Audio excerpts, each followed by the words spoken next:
मिठाइयों का शौकीन राजा। ये कहानी है एक राजा की जो मिठाइयों का बहुत शौकीन था।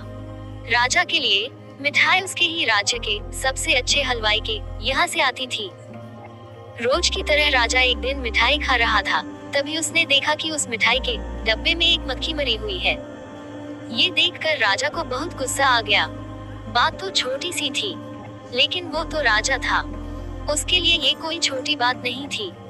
हलवाई की इस गलती के लिए राजा ने उसे सजा सुनाई और हमेशा के लिए अपने राज्य से बाहर कर दिया। इस बात को काफी समय बीत गया। एक दिन राजा अपने कुछ सैनिकों के साथ शिकार के लिए गया। जंगल में थोड़ा अंदर जाते ही उन पर लुटेरों ने हमला कर दिया। लुटेरों ने सब कुछ लूट लिया और राजा के सभी सैनिकों को मार दिया। राजा किसी तरह अपनी जान बचाकर वहां से भाग गया और दूसरे राज्य की सीमा में पहुंच गया। कुछ देर में अंधेरा हो गया और वो राजा सुबह होने का इंतजार करने लगे। अगले दिन वो राजा उस राज्य के लोगों से मदद मांगने लगे, लेकिन दूसरे राज्य के लोग उसे भिखारी समझकर उसकी तरफ ध्यान भी नहीं दे रहे थे। वो राजा भूखा प्यासा एक जगह पर ही पड़ा रहा। थोड़ी देर बाद एक व्यक्ति उस राजा के पास आया और बोला, महाराज आप यहाँ इस हालत में कैसे?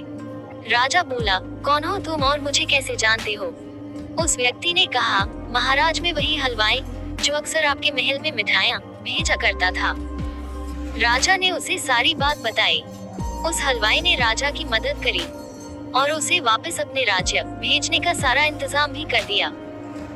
वापसी के वक्त राजा ने उस हलवाई को वापस अपने राज्य में चलने को कहा, लेकिन हलवाई बोला, महाराज इस राज्य में मेरा बहुत नाम है, मेरी बनाई मिठाइयाँ इस पूरे राज्य में प्रसिद्ध हैं। यहाँ आकर मैं काफी अमीर भी हो गया हूँ। अगर आप उस दिन मेरी गलती की वजह से मुझे राज्य से नहीं निकालते, तो शायद मुझे ये सब कभी नहीं मिल पाता और न ही मैं कभी आपकी मदद कर पाता।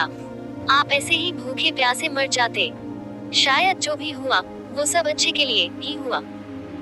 राजा ने उस व्यक्ति का धन्यवाद किया और अपने राज्य की तरफ चला गया।